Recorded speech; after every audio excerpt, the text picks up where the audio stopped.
Bismillahirrahmanirrahim. Assalamualaikum warahmatullahi wabarakatuh. Syukur alhamdulillah, senang sekali rasanya kita bisa berjumpa lagi di channel ini.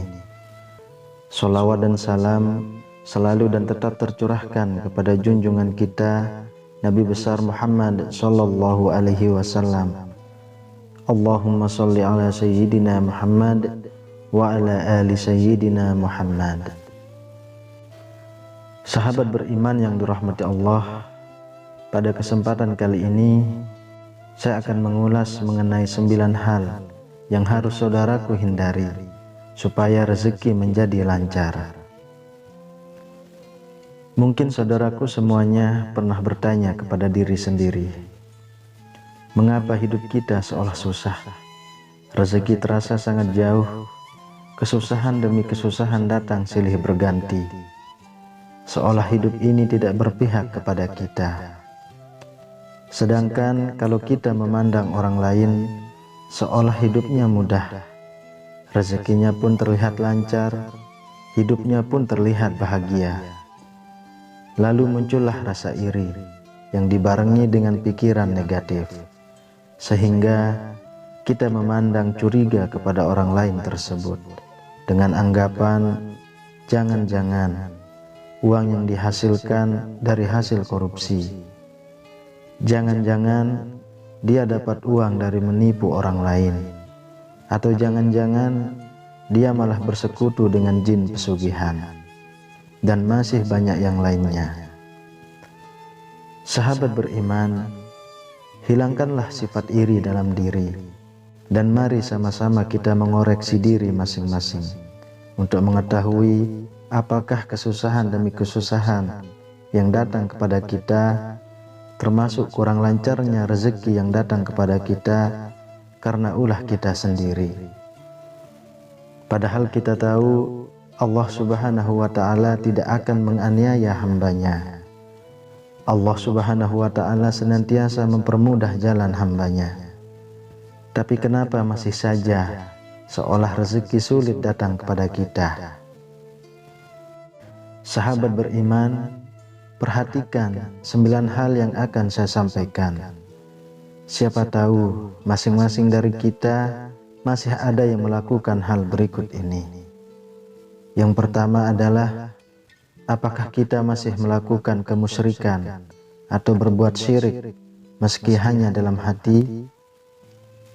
Yang dimaksud syirik adalah menyekutukan Allah Subhanahu wa ta'ala dengan sesuatu, bisa benda, tempat, manusia, dan lain sebagainya. Saya contohkan seperti ini. Kita percaya bahwa rezeki yang datang kepada kita adalah karena kita mempunyai benda keramat yang mempunyai tuah mendatangkan rezeki. Padahal rezeki hanya datang dari Allah Subhanahu wa ta'ala melalui apa yang dikehendakinya. Apabila rezeki datang melalui seseorang, berterima kasihlah kepada Allah Subhanahu wa ta'ala dan bersyukurlah dipertemukan oleh Allah dengan orang tersebut. Dan bukan beranggapan yang memberikan rezeki adalah si fulan. Kalau tidak karena si fulan, saya tidak bisa apa-apa. Jadi jangan seolah memuja-muja si fulan yang mampu memberikan rezeki kepada saudaraku semuanya. Berterima kasih boleh-boleh saja, asal tidak terlalu berlebihan. Lalu yang kedua adalah perhatikan sholat kita. Misalkan sekarang kita hanya mengerjakan sholat 3 waktu, mulailah melengkapi menjadi 5 waktu. Misalkan masih malas, paling tidak tambah 1 waktu. Kemudian di hari berikutnya tambah 1 waktu lagi. Dan jika sudah lengkap 5 waktu, pertahankan dengan cara bersegeralah menunaikan kewajiban saat terdengar panggilan azan. Hindari untuk menunda, karena disinilah awal sholat kita akan kembali seperti semula. Luangkan waktu yang hanya 10 menit saja untuk menunaikan ibadah sholat, karena waktu luang saudaraku semuanya lebih panjang dibanding mengerjakan sholat yang hanya butuh waktu kurang lebih 10 menit saja. Yang ketiga adalah hindari sebisa mungkin menyakiti orang tua kita.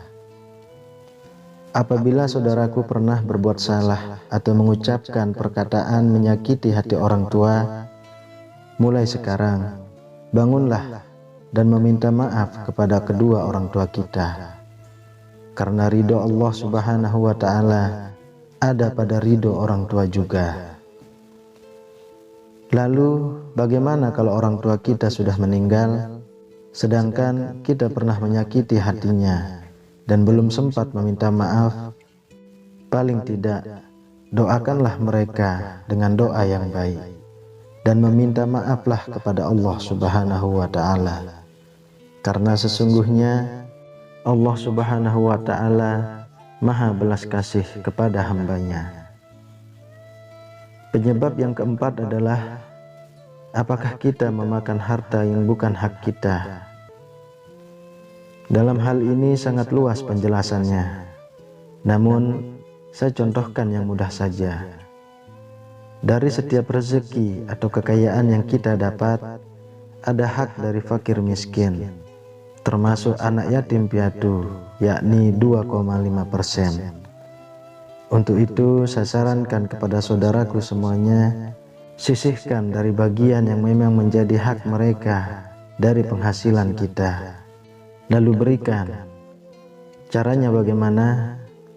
Carilah anak yatim piatu, yatim piatu, atau orang miskin di daerah kita tinggal, dan berikan hak mereka. Tidak perlu malu meski yang kita berikan hanya sedikit, karena berawal dari sedikit dengan niat yang tulus, itulah awal saudaraku semuanya akan ditambah rezeki yang berlimpah oleh Allah Subhanahu wa Ta'ala, insya Allah. Penyebab yang kelima adalah berdagang dengan tidak jujur.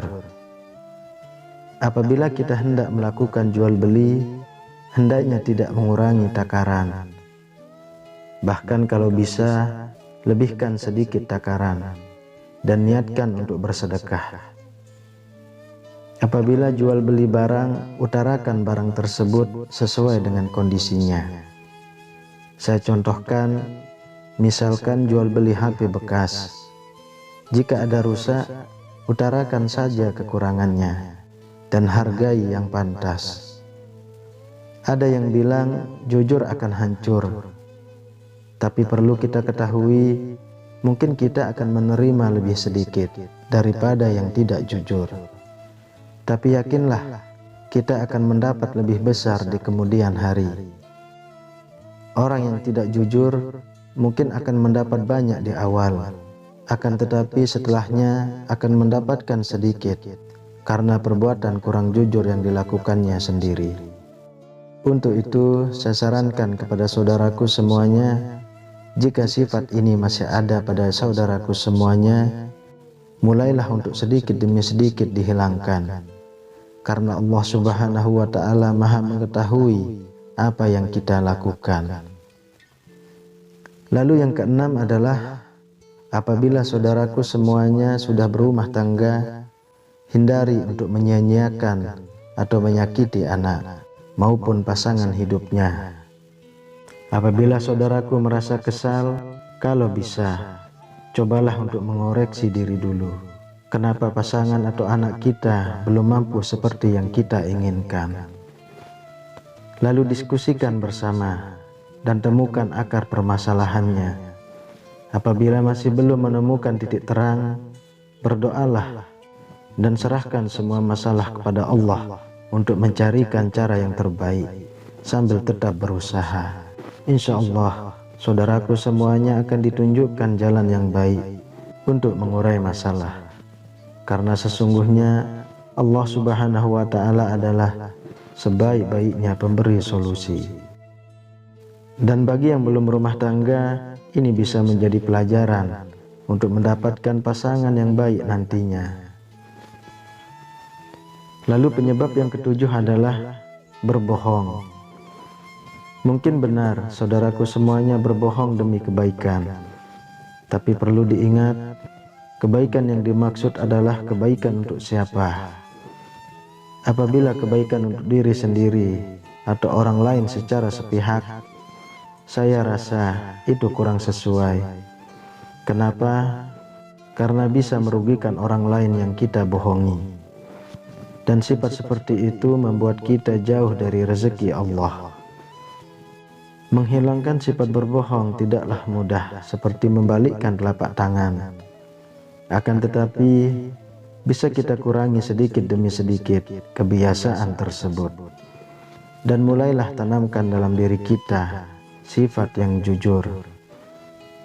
Meski di awal terasa sangat berat, akan tetapi insya Allah ke depannya hidup saudaraku semuanya akan jauh lebih tenang dan lebih nyaman. Bagi saudaraku yang mendengarkan video ini, bukalah hati dan pikiran saudaraku semuanya. Ketika pasangannya ingin mulai bersikap jujur, hindari untuk saling menyalahkan. Hindari untuk saling menyudutkan pasangan.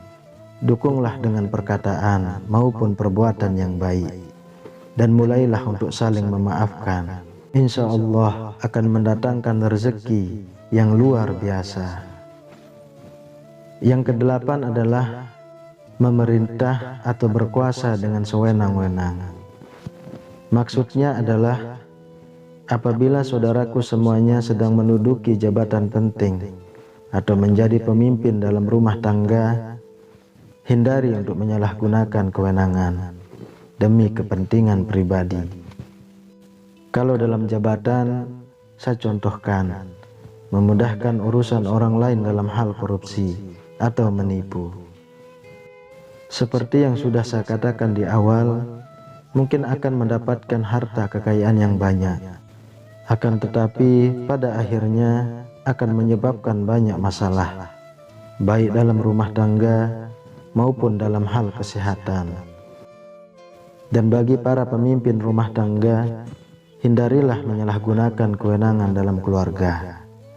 Misalnya adalah menjadikan pasangan atau anak layaknya pembantu rumah tangga. Perlu diketahui, pasangan maupun anak adalah partner dalam mengarungi samudra kehidupan. Untuk itu, libatkanlah mereka dalam memberikan pendapat, selama pendapat itu baik dan tidak merugikan orang lain. Penyebab rezeki kurang lancar yang terakhir adalah pelit. Dalam mengeluarkan zakat atau bersedekah, sifat ini bisa memicu kerezekian saudaraku semuanya menjadi sulit. Dalam hal ini saya mengatakan hukum alam itu berlaku. Maksudnya adalah apabila kita mempersulit mengeluarkan sedekah yang menjadi hak mereka, maka Allah pun akan mempersulit rezeki yang akan datang kepada kita. Mungkin ada yang bertanya, katanya Allah Subhanahu wa Ta'ala sangat luas dalam memberikan rezeki. Kenapa kita dipersulit untuk mendapatkan rezekinya? Sebelum bertanya, saya minta untuk tanyakan kepada diri saudaraku semuanya. Karena Allah Subhanahu wa Ta'ala berdasarkan prasangka dari hambanya. Jika hambanya mempermudah urusan orang lain dalam hal kebaikan, insya Allah, Allah pun akan mempermudah hambanya keluar dari segala kesulitan. Ada pepatah yang mengatakan, apa yang kita tanam, itulah yang akan kita tuai. Sahabat beriman yang dirahmati Allah, itulah 9 penyebab utama kenapa seolah rezeki sangat sulit datang kepada kita. Untuk itu, bagi saudaraku semuanya yang mendengarkan video ini, mulai sekarang dan seterusnya, hindari dan tinggalkan sebisa mungkin 9 hal tersebut. Dan mulailah menanamkan kebaikan untuk menuai kebaikan pula. Semoga video ini bisa bermanfaat untuk kita semua dan dimanapun Anda berada. Amin ya rabbal alamin. Assalamualaikum warahmatullahi wabarakatuh.